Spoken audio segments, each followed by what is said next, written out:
Hi, everybody. Welcome to another UH Studio Design Academy podcast. In this session, we have Hamid from Parametric Architecture joining us. And Hamid is the founder of Parametric Architecture, which, as you may know, is the second most popular architecture blog and platform in the world right now, just behind arcdaily.com. And Hamid is also an innovator because he leads PA Academy and City Next. PA Academy is an academy for innovative and new ways, new technologies. And City Next are wonderful events where they invite both technical and design leaders and have live weekend workshops where they talk about all kinds of different innovative fields within architecture and design. So Hamid, it's really great to have you on. Hi, how are you? Hi, thank you so much, Dimitar. I'm doing great, and thanks for the invitation. My pleasure. So tell us a little bit about your story. Are you an architect or a media company or a little bit of both? Yes, of course, I'm an architect. I studied architecture in the university, a bachelor's degree, and I graduated in 2012. But I've been working as an architect in offices since 2010. So I have a quite good experience in working on different type of projects, from residentials, from cultural centers, and different scales, and even interiors at a small stage, small size product design as well. So I have this experience of working in different scales with different softwares that I was designing with, and they can be divided into different stages as well. So yes, I'm an architect. Great. And so the question probably that everybody wonders is, how did you come about creating parametricarchitecture.com? Actually, I was always interested in creating a connection between mathematics and also architecture. You know, when I was back in high school, I was really interested in studying mathematics in school, in university, or maybe physics, these kind of majors actually. But after some time, with the suggestion of my brother, I chose architecture as the field of my study, which I'm very happy with that. And when I started studying architecture, I was always looking for ways to rationalize geometries or to somehow close that gap between the design process and the mathematics that I wanted to bring into the design process. So, you know, the design process is very personal, and everyone is designing with their own experiences, with their own intentions, with their own understanding of the context of the project. I was always looking for somehow bringing numbers into account into the process. This continued until into 2015 when I moved to Istanbul. I started living in Istanbul. Basically, I'm Iranian. I studied architecture in Iran.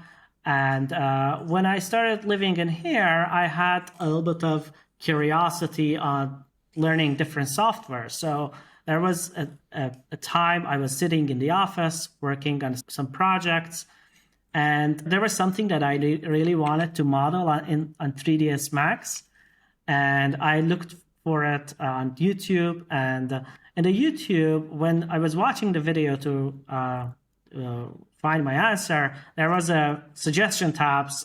There was a parametric design video, which was by a Spanish girl, showcasing volume select component and 3ds Max, and designing a surface, you know, those basic designs for parametric design.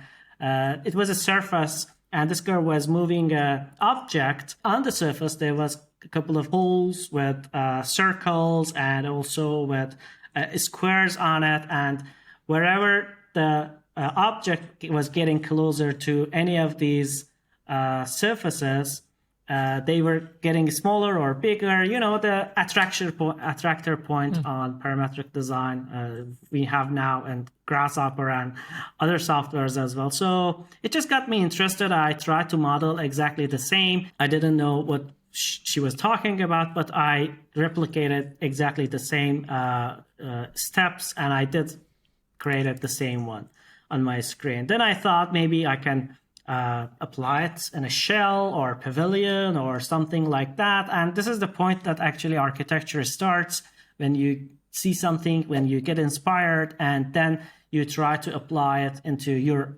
design scale, whatever it is, if it is architecture, if it is pavilion, if it is just product design. And I made some animations, I made some renderings, and it gave me some kind of energy to, okay, this is something good. It's definitely mathematical. It's something that I can continue. I just continued those kind of experiments. And along the way, I have heard about parametric design before, and somehow I realized that, okay, this is also parametric design. Maybe I can keep learning the other softwares regarding this. I started learning Rhino, Grasshopper, and doing all of them in Grasshopper. Then one day I was sitting in the office, and I was in the toilet actually. I said, maybe I can open a page called Parametric Architecture and just upload my own works over there.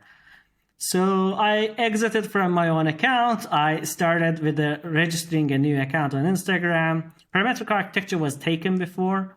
I just put a dot in between, so it became like a parametric.architecture. Then I came to, in the office, back to my desk.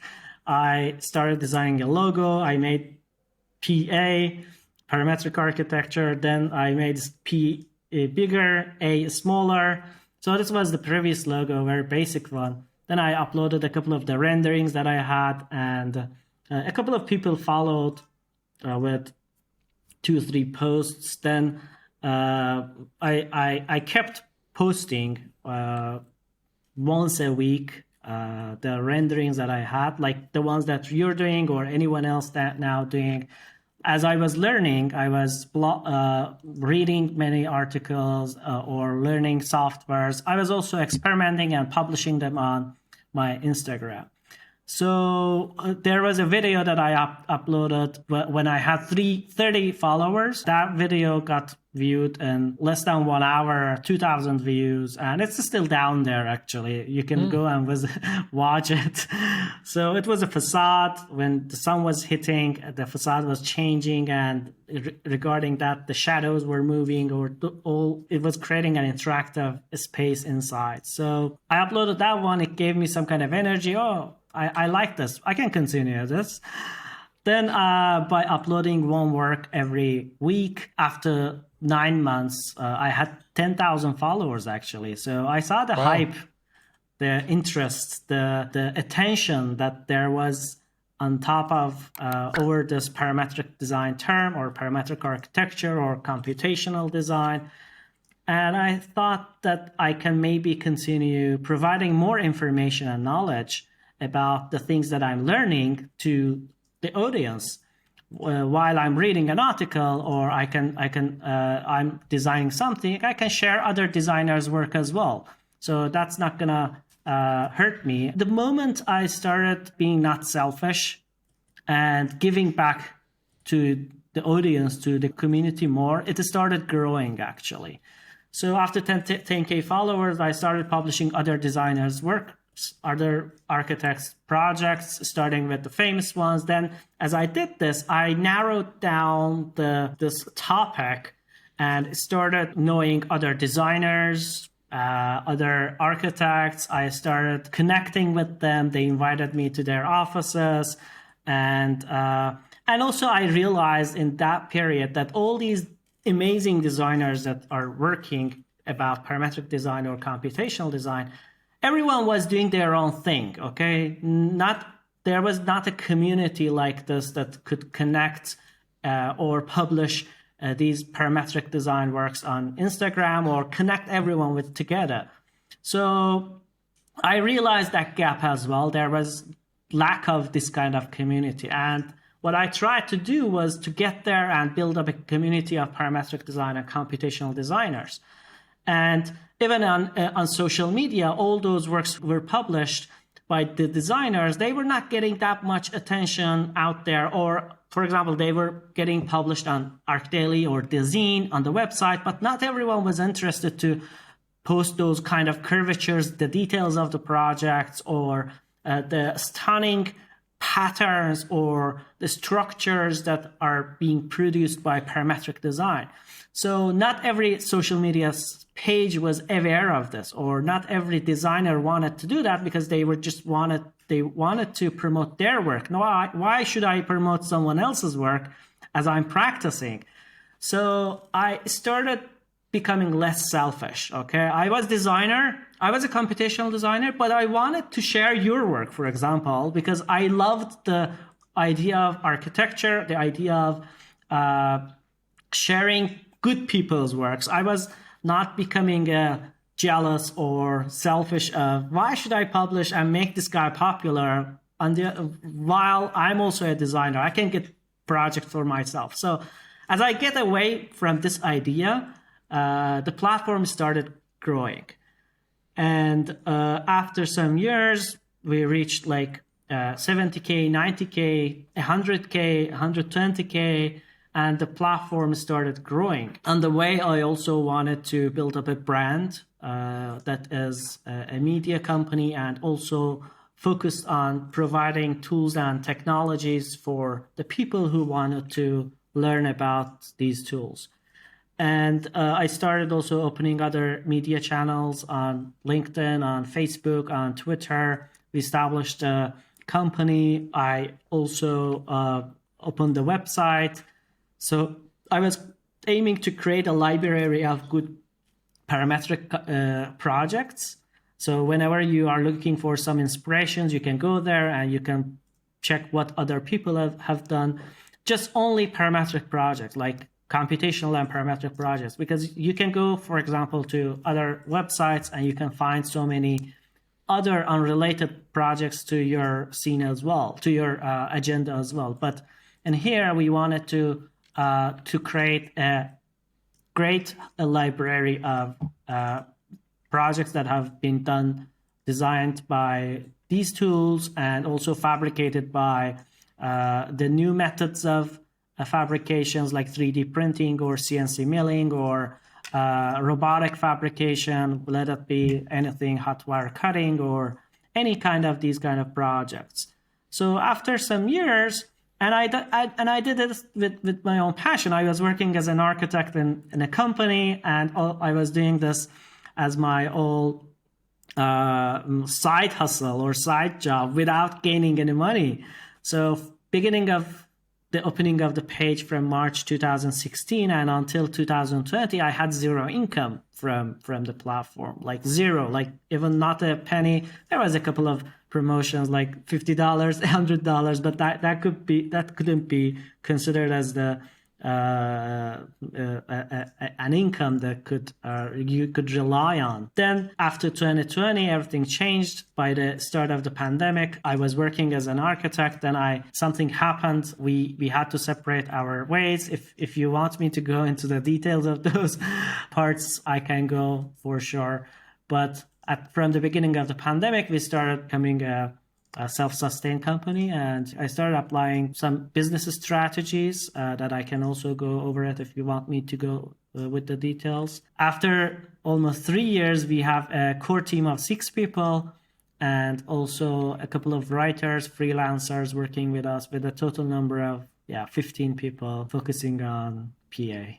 Great. It's really fantastic to hear how your personal interest directly affected your thinking. I particularly love hearing your idea about not being selfish with designs, right? Because we're all kind of really inspired, and in the age of social media, which some people would also call the age of personal brand awareness, right? We're basically all individual personal brands. It's also somehow a shouting match, isn't it? It's like, it is. Who can post more often? What are the kinds of projects that people are posting? Is it the kind of, let's say, Instagram sexy images, right, that people like to see and like? So it's an age where everybody is basically a personal brand, right? And Indeed. everybody's competing in that sense.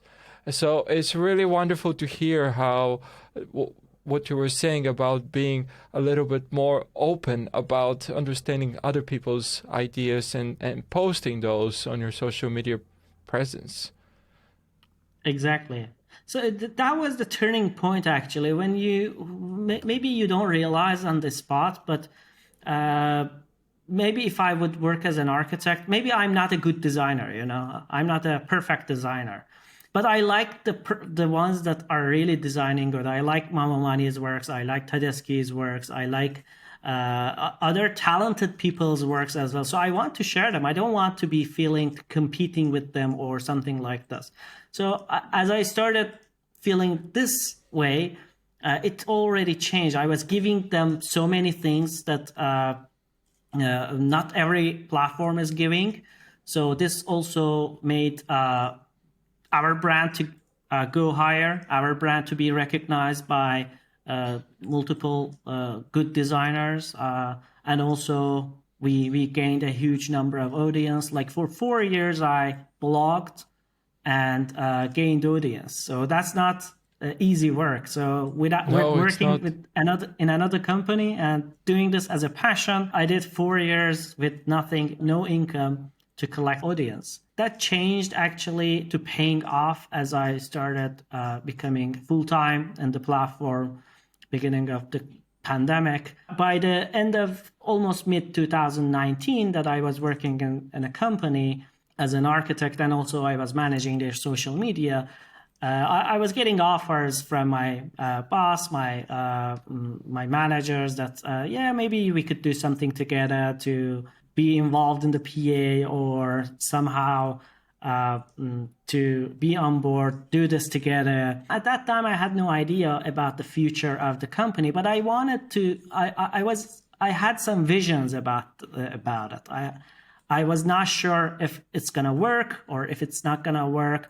I didn't know anything about media. I didn't know how to manage a website. I didn't know how to manage a social media a company or something like this. But I had some ideas. I had some business plans to start generating income and bring revenue to the company. But I haven't done it yet. So nobody believes you when you haven't done anything. Okay. So I also offered them, we can be partners. We can be working with these on PA together. Who else could be better than you? That I've been working with you guys for 1.5 years, and we can definitely continue together to grow a brand. As you have experience, I have the energy, I have the creativity. I can put together these to build a great brand or build a good media company. But things started to change as I was thinking in this way, as they offered me a 50% of partnerships without any investment or any payment. And the bottom line was this: make us partner with 50% and we will find investors for you. If for your activities that you want to, we will find investors. I said, if the case is to go and find investors, I will find them myself. Why should I bring you in the company and give you 50% of the shares so you can go find me? It's not a good deal. It's not a fair deal. And after, a couple of meetings that I had with them, and they didn't quite agree with my terms, and I couldn't agree with their terms. Why should I give my 50% of the company? I can understand the company didn't have any income, but it has a global brand. It has a global recognition that it had valued something, And when you build a company, it's like your child. You're taking care of it so much that you can't give it away for free or for very less in return. So as I didn't agree with these terms, they started firing me exactly at the beginning of the pandemic. So that was a tough time. Yes, exactly at the beginning of the pandemic, end of March 2020. And everyone started to working from home or firing or reducing their workforces, firing people. So I was in a bad situation for a couple of days, but always thinking or a little bit pissed off. I couldn't do something until now. What should I do now? I had some savings actually I could rely on. But for 1-2 weeks, I was very angry. But after that, I said to myself, I need to do something for myself.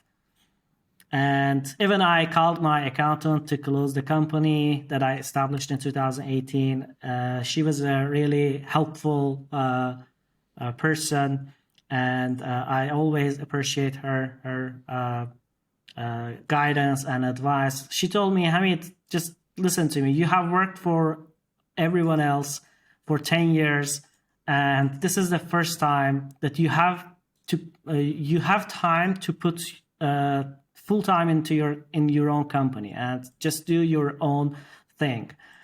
And if you want to close the company, it would take at least 6 months. So if you want to reduce the cost, you have to pay the 6 months costs as well.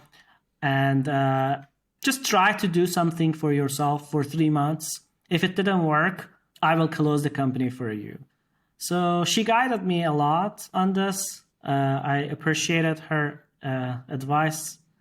I listened to her and started applying some business strategies, doing some online stuff, interviews, conferences, partnering with other people, Sushant, Arturo Tedeschi, Michael Pryor from Design Morphine, and doing the CD Next conference, and also starting Academy was definitely a good start to, first of all, to give value and give information. That's not just aiming to generate money, because the focus that I had was not to create money or to have an income. That's the second or third goal, because I did PA no matter what for 4 years for free with passion. But at some point, it should have some economic return so I could continue it. So we started these online events and it paid off, and the company started gaining revenue with collaborations with the brands that we had built for 4 years.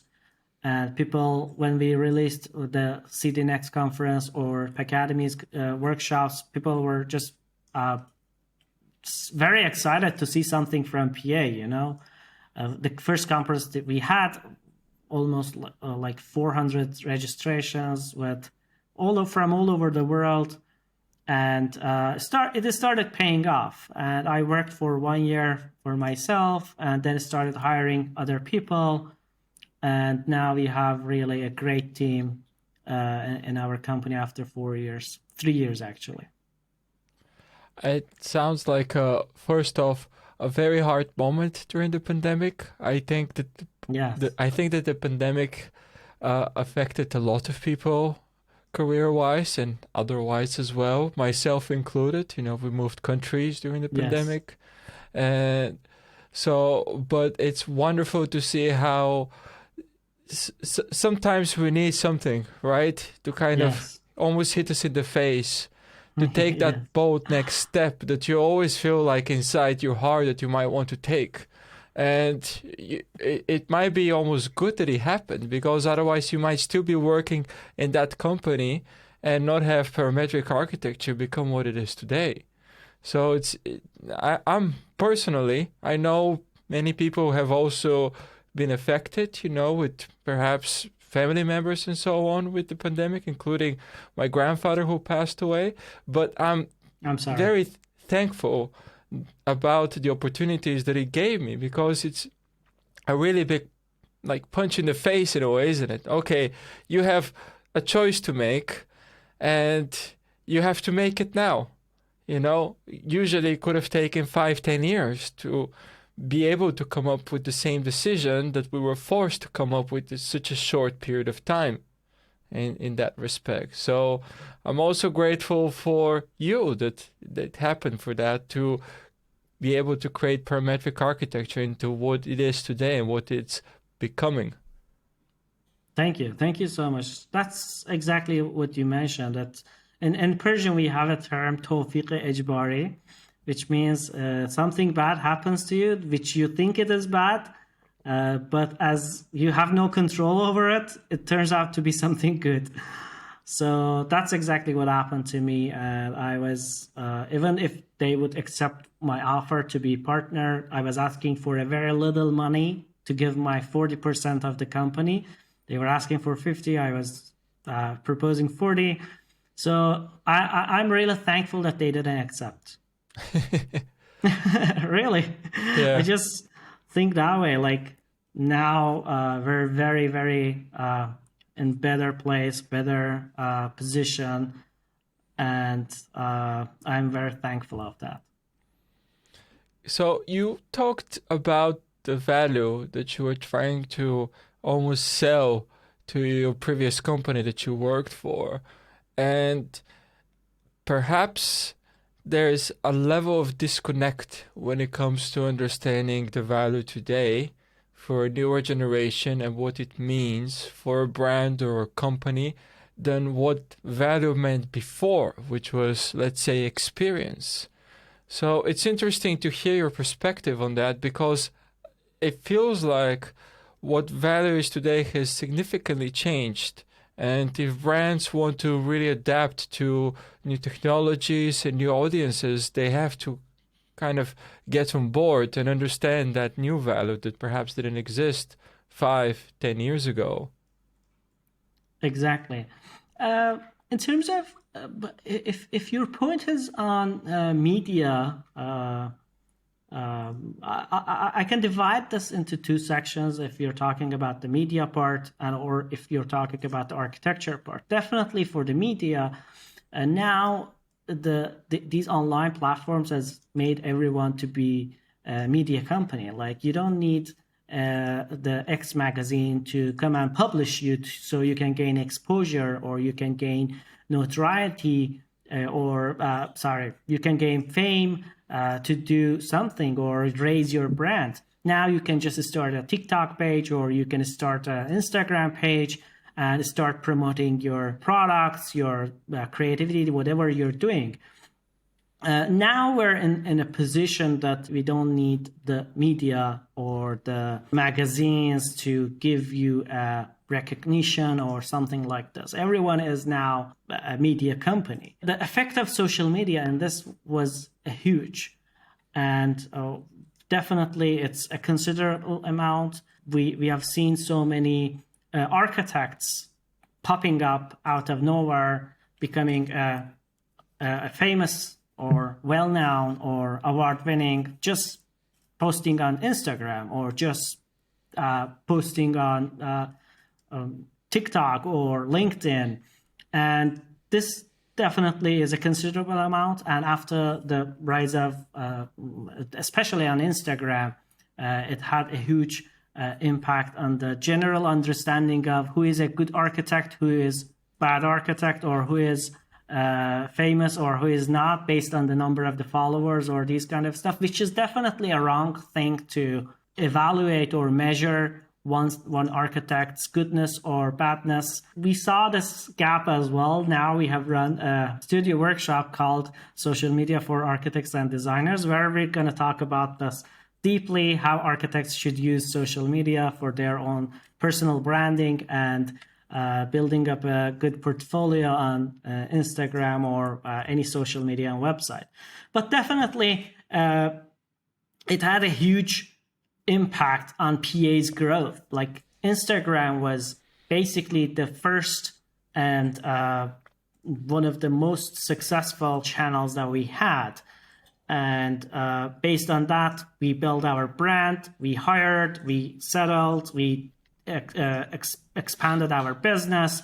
We now have LinkedIn, we now have website, we now have Facebook, and all of these stuff are affecting the way our income is also balanced, like up or down. Most of media companies are dependent on the algorithms of Google or algorithms of social media or something like this. Sometimes they are being affected because they don't have final product. Their product is to give impression to readers or to provide articles or projects. But but we as a media company, we're not just a media company. We have other things to do as well. We have education. We have a product that we are offering. We have subscriptions. We have conferences. And if the Google changes algorithms, it affects us definitely. But it's not in that way that we go down, or we because the impressions are less. We don't fill our workshops or these kind of stuff. The new media is shifting towards the video, and now we're also trying to shift towards video on TikTok, on YouTube, on these kind of stuff. The new type of the communication is like under 10 seconds video or under 1 minute video. In 1 minute video, how can you transfer all the information that you want to say, for example, in 5-page article? So these are the things that now are speaking with the Gen Z. And as you move forward, you need to find those ways. You need to adapt. You need to be speaking with their language. And we, after 10 years as PA, we're not gonna be having like architects joining our workshops when they know everything. We will have just people joining from the bachelor's degree, from the universities, who are entering to this new world. That's why we have to speak with their language to transfer the information in their mediums, so in that part, definitely media is changing, and it's changing fast. Some people might not be able to adapt and go out of the game, but those people who are adapting are gaining exposure, their brand go higher. But this doesn't mean whoever is not doing social media is not a good architect or is not a good designer. This is not true. This is wrong thinking. We have very good architects that even they don't know social media, or they don't have any channel, but they have marketing team. They have so many projects. They're doing amazing projects, buildings. From the architecture standpoint, it's also media is affecting architecture, the way that it's being published, the way that projects get comments, the way that public have feedback on the projects before they get built. It's definitely changing architecture as well. We have seen so many requests, or I've heard so many requests from architects that their clients say, we need Instagrammable videos, or we need Instagrammable views, or something like this. Definitely it's affecting architecture as well. And we'll see what happens in the future. I hope I answered your question. I got a little bit off topic probably. No, I think you're right on point that the landscape into which we measure value is shifting a little bit. Yes. And perhaps we do need to touch upon what architecture means, I think, as well. I wanted to ask you more specifically about parametric architecture, but I think your comments allude to the consumption of architecture. Traditionally, architecture has very much meant about building up a physical space for people, right? Yes. But in the land of social media, in the digital age in which we live right now, it's actually expanded a little bit beyond that, to the point perhaps where architecture crosses into the art world, right? Designs that are perhaps not designed to be realized some days, but designs that either touch on a specific aspect, for example, parametric architecture, or anything else that are meant to be consumed in a different way, not necessarily live inside of them, right? So, true. Do you think that architecture is evolving in that sense? Do you think it's growing beyond its traditional boundaries of what it means to be an architect and what it means to do architecture? Mm-hmm. Yes, I think by now everyone's definition from what is architecture is very different, and we have seen this. I've heard this from so many architects that I have interviewed. Each one of them has different definition. Yeah. And we are in the process of reinventing and exploring what is possibly considered as architecture. So as the technology shifts, architecture also shifts, the boundaries change, and the definitions change as well. 30, 40 years ago, designing for metaverse was not an architect's job. Okay, now it's an architect's job. Meta architect, we have a term emerged with our profession, meta architect, or other terms as well, like BIM architect, BIM specialist, or like parametric designer or parametric architect. These are the things that definitely are the examples of that reinvention in architecture. As we move forward, we are reinventing our profession. And the other day I was talking to Arturo Tedeschi, and he was also mentioning this, that we are reinventing architecture with the projects, with the AI, with the all of these creative tools that we have now. The definitions are changing, the design process is changing, the way we look at architecture is changing. The architect is not anymore required to, for example, to go and sketch on paper, but to open the Midjourney's prompts and type a couple of things. So definitely the sketch part is also very highly needed and very highly appreciated as well. But now, as creative people are shifting towards this medium, towards this tool, it's going to also expand it to other people everywhere as well. Like, we're not using any more paper to present for clients, or we're not using outdated technologies to present our projects. But now, with the emergence of AI, now we are in the process of reinventing architecture. What's possible for an architect to do? What are those boundaries? And these boundaries are getting blurred as well. An architect can design a product, or we have so many friends, I know so many good architects that switched from architecture to product design. I can give so many examples actually, from product design into architecture, from interior design to become a industrial design. These are so vast, and the technology helps a lot. The technology, as it moves forward, it blurs the boundaries. Other disciplines pop up. Interdisciplinary professions also emerge.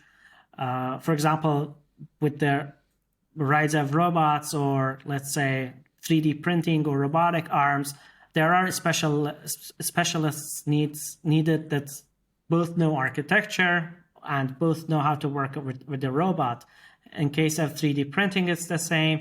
In case of BIM, it's the same. We need people who know also engineering to talk with mechanical and electrical engineer, and also with the architect. That's why a BIM software and BIM specialist is there to bridge this gap. And as we move forward, there are so many spots are popping up that architects can jump. And also there are so many opportunities that offer that architects definitely can consider. And by doing all these stuff, we are reinventing what architect can possibly do and what architecture is. Yeah, it's an ever-expanding field in a way, isn't it? Which is good, Exactly. Because in my experience, and I'm sure I'm not the only one, I feel like traditional architecture is quite a conservative profession, right? It evolves quite slowly, and it has very much to do with building, right? Because building and construction, they're quite conservative professions on their own right, in the sense that the way that we build today, hasn't evolved so much from the way that people built yesterday. It evolves, but not at the rate that maybe other professions evolve, like the medical industry, for example. So Yes. It's interesting also in regards to thinking about architecture, because we do have a very traditional, typical architecture studios on one hand, and then we have all the evolution that you just talked about in regards to the ever-expanding field of architecture.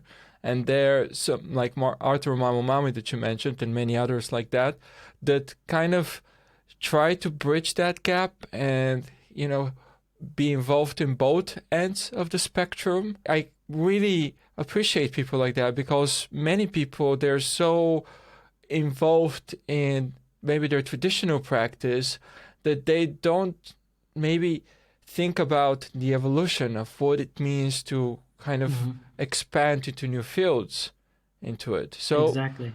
are there people that you notice, like trends or companies that do try to shift, or do you think that many are just staying where they are and then new companies will pop up in their own place? Yes. Definitely there are people and companies that are now try to catch up with the wave of AI. But before talking about this, I also want to mention a point about the conservativity in architecture and construction, that technology is the last part that emerged with our profession, because we are very slow. The construction process is very slow, and they can't completely 100% adapt a new change that is coming. Sometimes it takes years for a technology to emerge with construction, and that's a huge I don't want to say disadvantage, but that's something that makes it very slow and conservative. And in terms of the new type of technologies, I'm also concerned about other people out of architecture helping architects, and that's how it shows we are not able to solve our own problems. I always give also this example of Uberization, that Uber affects, or we can call Uber has started changing automotive industry, actually, because they developed apps. A bunch of students or a bunch of people who know how to write codes, they're changing. They have changed the entire transportation industry, because you don't need to call a taxi now. You are just calling with the app. And these tech companies like Tesla or like Uber have changed automotive and transportation industry. And it's now happening in architecture as well. Other people who are just not architects designing softwares for architects to use. And I'm a little bit concerned about this. Why until now architects has never come to joining their forces to create some database or something that could be used by other architects as well, because we're selfish and we don't want to share our data with other people to explore. If I design a hospital, why should my data be out there available for another architect? This is the point of selfishness and the arrogance that architects have, and they're not helpful with to other colleagues or to other people in the same industry. But now, because we haven't done this ourselves, now the help is coming from outside, and they are disrupting the industry. They are changing our industry. They are having an impact in our industry. We're just users. We're just using their technologies. So that's the concern that I have about this. But definitely there are innovative architecture offices or personal freelance designers that are using these type of technologies, AI, and they're also creating projects, fabricating them, and they're in the front line of using AI as an architecture tool. And we are also focused on teaching about these or sharing this knowledge with other people as well. That's why we are also doing Midjourney workshops, DALI workshops, to not only the creativity that people are creating, we can distribute it to other regions, other parts of the world. That's where we are focused now and doing these workshops for. That point that you say that we don't control the tools that we use, I completely feel you on that part, because it is something that I have thought a lot about, right? If we think about the age before computers, architects own their pencils and architects own their tracing paper, right? So whatever you sketched belonged to you. And to the point that you said that architects don't share their data, they actually do, but with Autodesk, right? Because Autodesk collects data and analytics from their software, but they don't care about. We didn't see any AI tool from Autodesk. Not yet. They have this data bank. Maybe not yet. Yeah. Yes, I'm sure they're thinking about it. But it's a point I feel very strongly about. And that is that we, as architects, do not control the tools that give us like our paintbrushes, right? So somebody else controls that. And that's how I got into open source a lot, is by thinking about that challenge and the fact that there's a company, a for-profit company, that has its goals to create profit for its shareholders, as it should, because that's the point of the company. But the goals of that company do not align with the goals of the architecture profession, right? True. And there's like a very big disconnect in that. So I completely feel what you're saying, because we should somehow, as architects, kind of embrace technology, maybe to the point where architects collaborate to create their own software, right? That we can all use and share. That's the point. Exactly. That's the point that I was trying to say. I totally agree with you. We don't collaborate with each other, and people are creating softwares from outside for us. So yeah, that's a missing there are point. Yeah. a couple of French niches, right? So Blender BIM is something like a BIM plugin for Blender, which is also a native IFC tool, but that's maybe in the boundaries of very traditional architecture. But it's open source and written from people that are within the industry. And then there's a platform called community.osarc.org, which is OSARC standing for Open Source Architecture. And there's even a company called Opening Design, which is architects that strongly believe in sharing data, and they publish a fantastic library of construction details that are available for anybody to use and to learn from. So that's great. So I think, as you mentioned, Blender is an amazing software. As I saw you using it, it has almost the capabilities of Maya. It has the capabilities of Rhino. It can create parametric design, and as it evolves, I'm sure it will do so many other things as well. And I'm curious to see what's the future for Blender and how the competition will be between this open source software and also Autodesk, or let's say Rhino. Yeah, well, McNeil are actually maybe one of the really good guys in regards to the architecture technology industry, because they do listen to feedback. They're a private company, so they don't have shareholders. They're perpetual licenses, so you don't have to pay a subscription fee just to access your own drawings. So they really listen to their customers, and any improvements, they're open for anybody to vote or suggest what comes into the next version into it. So their model works quite well. And as we know, probably there isn't a singular software that changed the industry as much as Grasshopper in the last 10 years, because it enabled so many wonderful things out there. So they play a very kind of important part within architecture. And it's great that they're kind of not jumping on track with all the other companies and create a subscription-based software.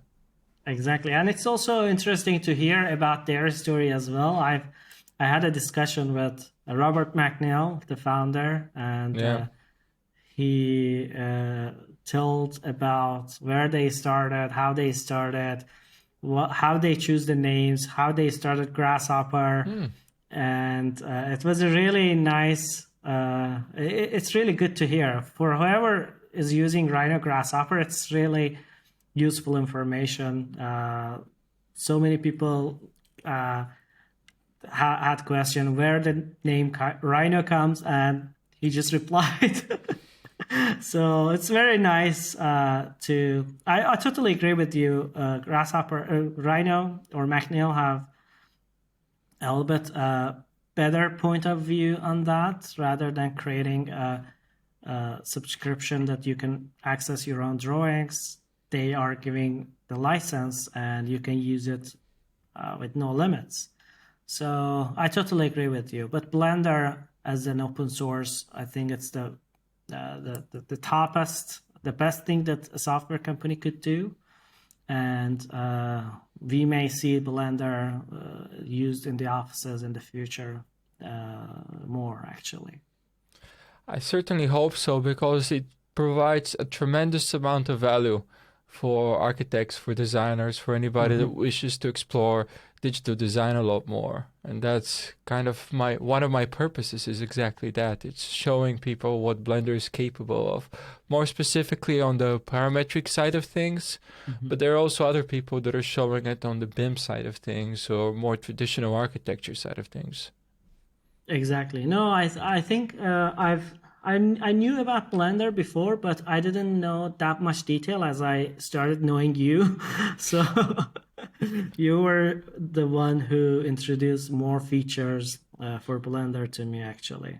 And I'm admiring your passion about the software, and also your passion about making the software popular and accessible with the YouTube videos that you're doing, with the workshops that you're teaching, and they're so valuable, and I'm so thankful of what you're doing as well. Likewise here, thank you for being a partner in this and kind of spreading the idea that there are alternatives out there. You know, we don't need to all learn the same exact programs, and you're showing that for Blender. But it's also good to see that PA Academy is jumping on board really early on, let's say, into understanding how AI can be used within architecture design and become another tool to express the output. Yeah, thank you. Thank you so much. Yeah, we're just trying to distribute the knowledge for every corner of the world. Whoever doesn't have access to go and attend a master's degree in SciArc or AA or Bartlett or MIT, we're just bringing those people and making them available so they can people can learn from these people from every corner of the world. So it's really good, really good. Cool. So what are you most excited about within architecture and technology at the moment? I think generally I believe working with an architect is something luxury, you know, and it's hard to hire an architect for random or normal people. It's very hard to work with an architect because I can also understand the architects are they should be paid good to do design, to put their time, but also for normal people, it's very hard to work with an architect.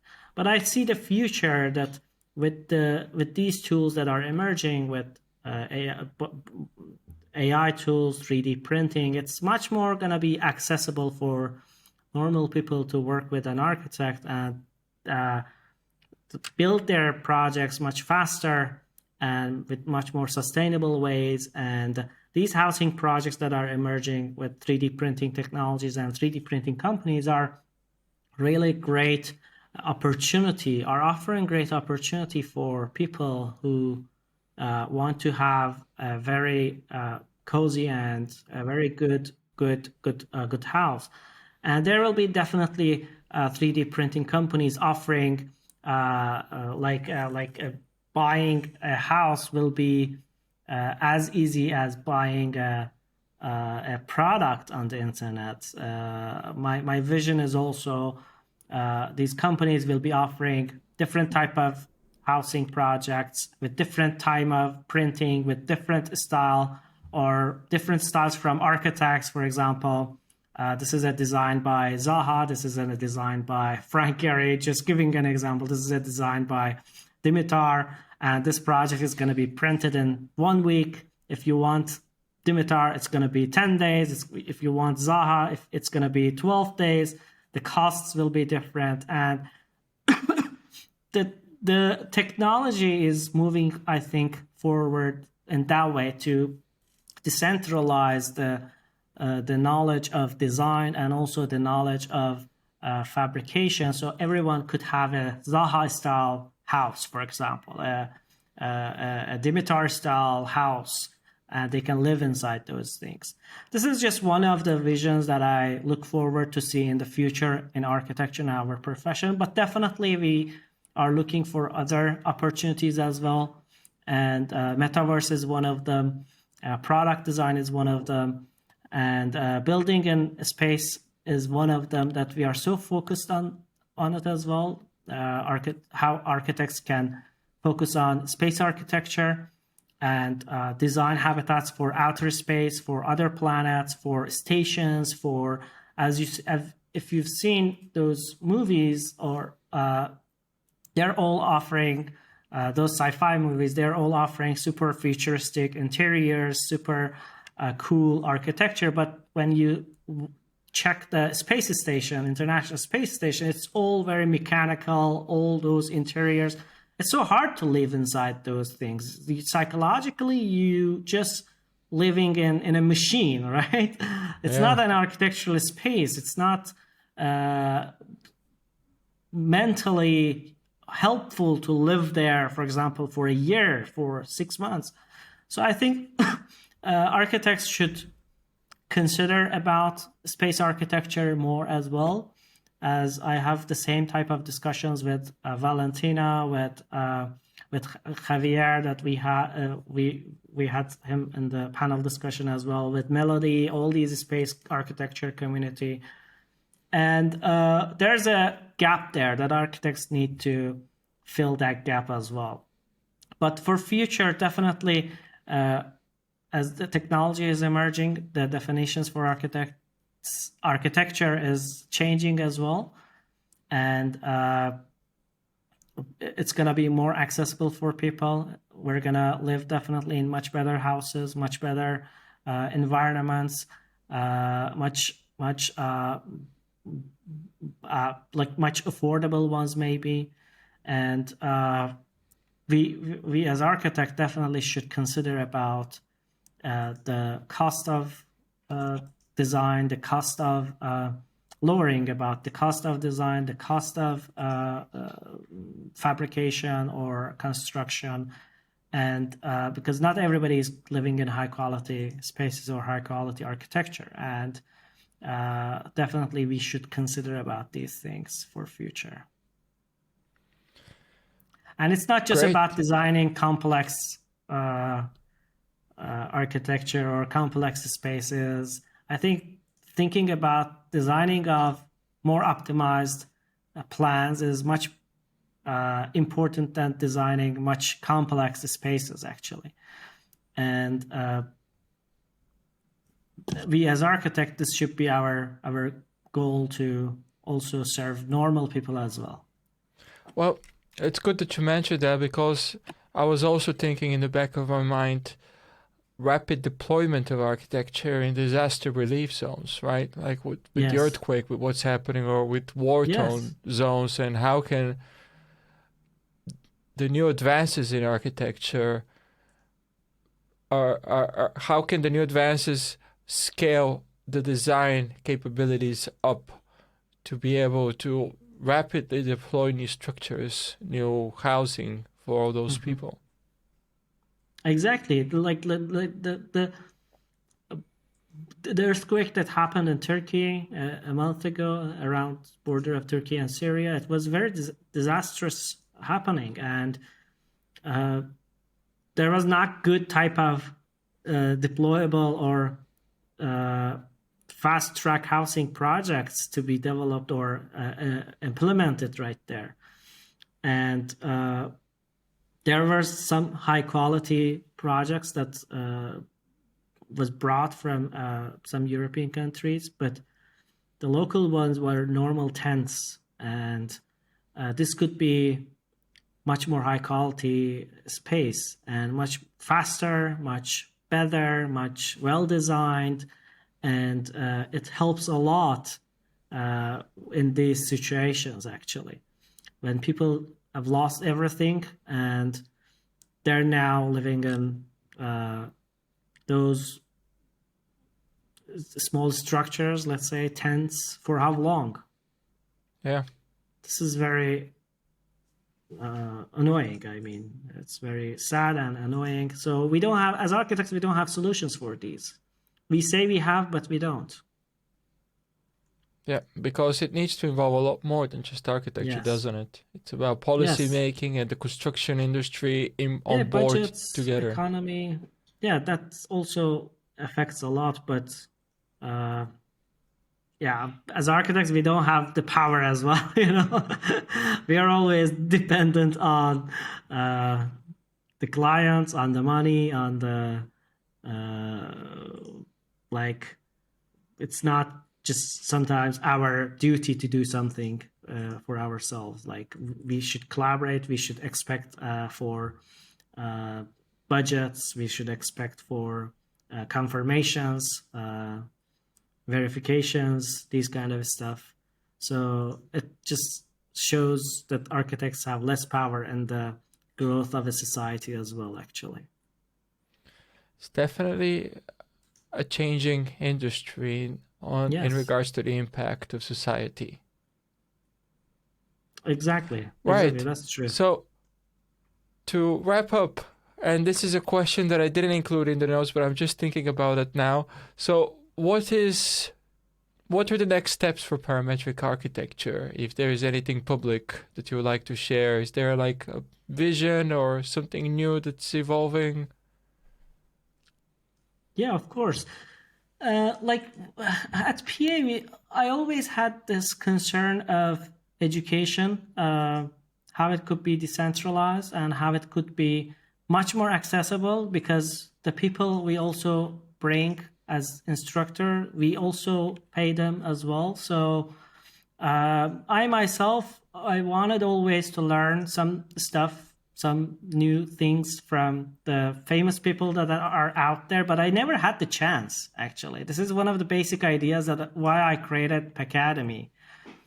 And I never had the chance to learn from them or go, for example, study a master's degree in the university that he or she teaches, or study again a bachelor's degree or find a professor. But now what we are doing at Academy is bringing those people in our academy in much more affordable prices and much more convenient way. You can sit from your home and learn from someone who is at MIT or someone who is at I don't know, AA or SciArc or these kind of places. And at Academy, the first stage that we did was just bringing those people and teaching in our academy much more affordable prices. But now we're going into another stage of even making that one much easier or much affordable as well, like small version workshops. And the next stage was for us for creating the subscriptions that we are doing the workshops for free just for our subscribers with a €4 per month, which is just less than a Starbucks coffee. We are teaching. €4. Yes. Wow. Yes, Right. we are teaching the basic understandings of the software actually. So it's not just a YouTube video out there. It's much more better, high quality and longer hours. And we're trying to disrupt the education industry to be available for many people. not just elite or rich people who can afford to go study in those universities. I have this lack in myself as well. Like I couldn't go, so I'm trying to build this so everyone can use it.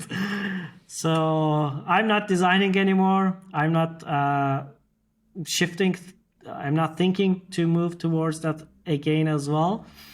But if I was designer back then, I knew any kind of this kind of platform, I would definitely sign. I would definitely join.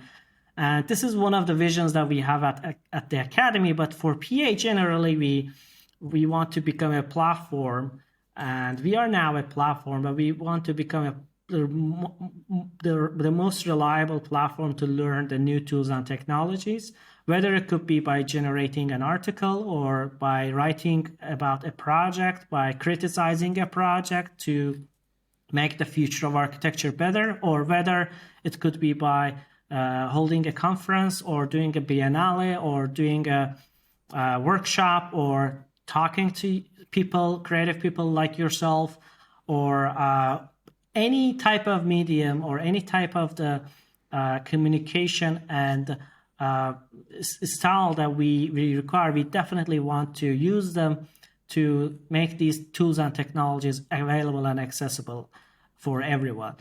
And emerging this with the future of architecture, how the future of architecture will affect the future of PA as well.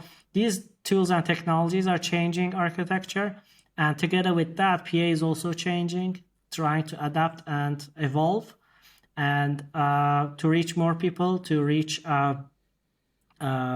because reaching more people means reaching to sharing this knowledge to more people, which will result in high quality spaces at the end, designing high quality spaces, designing much better structures, designing beautiful spaces. So even if our contribution is not seen that much, it is contributing, and we are receiving so many good comments and emails from the people who are joining our platform that we have changed their perspective about architecture or the way they think about the design process. And I think this is very, very valuable for us.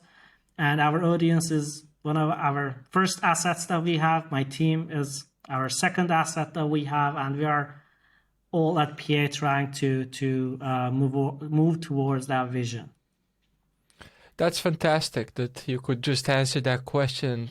Clearly, you have thought about that a lot, about the vision of both PA and PA Academy. So it's great to hear about making more accessible content to a wider audience, because I do believe that, you know, education is a core skill that's required to evolve the profession, the field of design and architecture. Exactly. And mentioning about that point is also like I read a couple of books about the future of education as well, and it also changed my perspective about the workshops that we are doing. Okay. And people, for example, like working as a 2D drafter or architecture drafting, and they've been doing this for 20 years, they need an upgrade. They as they want to continue their career on track and not being affected with these kind of tools and technologies which disrupt the industry, they need an upgrade. How they can upgrade themselves while they are working full-time in an office. So the way for these people to introduce them with the small packages of knowledge that they can attend. Not everybody can join AA or can join a master's degree to learn these tools. And after having a master's degree, even not everybody wants to do a second master's degree after 10 years or third master's degree. So these courses of knowledges, these packages of knowledges are helping them to upgrade themselves in next level. So if you're working as an architect for 5 years, after 5 years, you need to upgrade yourself. And because the technology is moving fast, you need to catch up, you need to adapt yourself. And the way that you can do this, learn from people like Dimitar, learn from people like Josh or Tim, who are showcasing the new tools in the industry. So to that point, we're offering these knowledge packages. So whoever is at its 60s or 50s, they can also learn these tools and apply in their projects as well. So I think that's also very important, that we have just 30-40% of our students from universities. The rest is from industry, people from industry, even from architecture offices. People contact us, register 5 or 6 of their employees, then they say, okay, 5 of our employees are joining this workshop, or they just subscribe and they learn the basics of Rhino, Grasshopper, or the beginner level workshops that we are doing. And we're having these things a lot in our platform, that people are interested to upgrade themselves after some years that I've been working with the same tools, with doing the same job for over and over again for years. So it's also it was also interesting to mention about this as well. Yeah, I was driving yesterday from our ski vacation, so a 5-hour drive. Luckily, the kids were asleep half the time, so my wife and I, we like to listen to podcasts. And one podcast that we particularly enjoy is The Future by Chris Du. And what he says basically is that he was giving a very specific example of how he hasn't seen some people in over 10 years that he meets up again at an event, and they say to him, "Oh, Chris, you've changed a lot." And he says, "Of course I have. If I haven't, I would still be the same I were, but we have to always learn and always evolve and always upskill ourselves." So it's definitely appreciate what you're saying, right? Because we can't stay still when everything else around us is evolving. Exactly. I personally, I hate staying at the same place over and over again. I love to evolve. I love to go up. I love to grow. I love to change. And this is the driving force that enables me to push the company and push this platform forward as well. Cool. So do you have any upcoming events or courses that you would like to let the audience know about that they should check out? Oh my God, we have so many events actually upcoming. I'm not sure to mention which one of them, but definitely one of the most important are the AI workshops that we have. And the computational design next is upcoming in April 15, 16.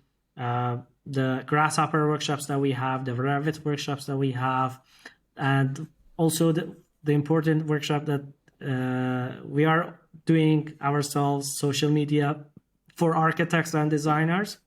If anyone is interested, I'll definitely join you in that one. And I was even thinking in the back of my mind to let you know that you should definitely offer that, because you clearly kind of cracked the way to go forward. So it's very good to see you, offering that. Thank you so much. Yeah, we look forward to share what we do at PA as a media company, how we manage our content, how we publish on social media, and also give some offers, recommendations and examples to architects and companies who are interested to grow their presence on social media and internet generally. So we're definitely going to share very useful insights on using the social media as well. Great to hear. Now, there is a question that I did not get a chance to ask you, which maybe that means that we should talk, because it's a very important question that everybody, again, like architecture, has their own take on it. And that is, what is parametric architecture? But I think that's a very lengthy topic, and we might leave that for potential another podcast episode later. Yes. So thank you very much for joining us. Thank you for all your opinions. Thank you for parametric architecture as well, because I think it is giving a lot more exposure to projects that use our technology in an innovative way, not only for design, but also for construction, which maybe young architects don't realize, but experienced architecture, especially ones that have been around computational design, realize that that's where there's the most potential to disrupt the industry. Exactly. No, thank you. Thank you so much for the invitation. And I'm so happy to be here. And it's always nice to talk to you. And I know you're passionate about the using of tools, technologies as well in architecture. And you're passionate about sharing the insights about Blender and the things that you're publishing on YouTube. I'm always watching and following them. And yeah, I'm so grateful to be here. Thank you so much. Appreciate it, Hamid. Always a pleasure to talk to you. Thank you so much. Goodbye.